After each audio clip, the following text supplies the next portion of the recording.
नमस्कार, मैं हिमांशी राजपूत और आप देख रहे हैं भारत एक्सप्रेस डिजिटल। भारत की बढ़ती ताकत को देखकर पूरा विश्व घबराया हुआ है। चीन हो या अमेरिका, सब भारत घेरने के लिए अपनी अपनी ताकत लगा रहे हैं, लेकिन भारत पर इन सब का कोई प्रभाव पड़ता हुआ नहीं दिख रहा है। जहां पूरा विश्व कोरोना के बाद से बैकफुट पर चला गया, वहीं भारत दोगुनी रफ्तार के साथ आगे बढ़ रहा है। इतना ही नहीं, भारत अब जापान को भी पीछे छोड़कर आगे निकल गया है, जिसको लेकर परेशान चीन ने अपना बयान जारी किया है। तो आइए बताते हैं आपको इस वीडियो के जरिए कि चीन ने भारत को लेकर क्या बयान दिया है। दुनिया में चल रही तमाम उठापटक के बीच चीन ने भारत की जमकर तारीफ की। इसको लेकर खास बात यह है कि दुर्लभ सहयोग किसी और दिन नहीं, बल्कि साल 2025 के आखिरी दिन देखने को मिला।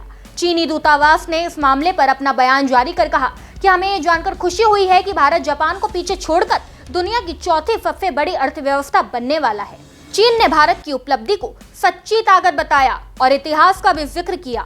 एक सरकारी विज्ञप्ति के अनुसार भारत की जीडीपी वर्तमान में 4.18 ट्रिलियन अमेरिकी डॉलर तक पहुंच गई है और इसको लेकर अभी भी अनुमान है कि साल 2030 तक भारत जर्मनी को पछाड़कर दुनिया की तीसरी सबसे बड़ी अर्थव्यवस्था बन जाएगा। आपको बता दें कि भारत की इस ताकत के बढ़ने से चीनी दूतावास की प्रवक्ता यू जिंग ने ट्विटर पोस्ट पर लिखा, हमें ये जानकर खुशी हुई कि भारत जापान को पीछे छोड़कर दुनिया की चौथी सबसे बड़ी अर्थव्यवस्था बनने वाला है।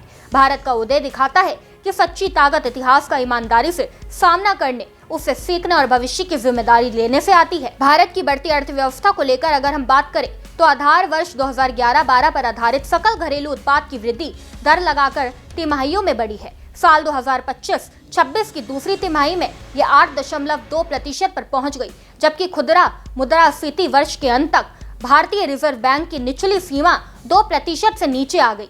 सरकार राष्ट्रीय खातों के लिए आधार वर्ष को 2011-12 से बदलकर 2022-23 करने पर भी काम कर रही है, जिससे सकल घरेलू उत्पाद की गणना पद्धति को लेकर अंतर्राष्ट्रीय मुद्रा कोष द्वारा उठाई गई चिंताओं का प्रभावी समाधान किया जा सके। आपकी जानकारी के लिए बता दें कि हाल फिलहाल में चीन और जापान में भारी तनाव देखने को मिला है। ये दोनों देश दक्षिण और पूर्वी चीन सागर में आमने सामने हैं। जापान को इस खबर के आने के एक दिन पहले ही चीन ने चेतावनी दी है कि अगर जापान ने ताइवान मुद्दे पर सैन्य शक्ति का इस्तेमाल किया तो उसे पलटवार के लिए भी तैयार रहना चाहिए। चीन की एक सरकारी मीडिया ने बताया कि इस मामले को लेकर चीन की तरफ से जापानी नेताओं को धमकी दी गई थी। इससे पहले जापानी प्रधानमंत्री सनाए तकाइची के ताइवान को लेकर दिए बयान पर भी दोनों देशों में बड़ा राजनीतिक घमासान हुआ था।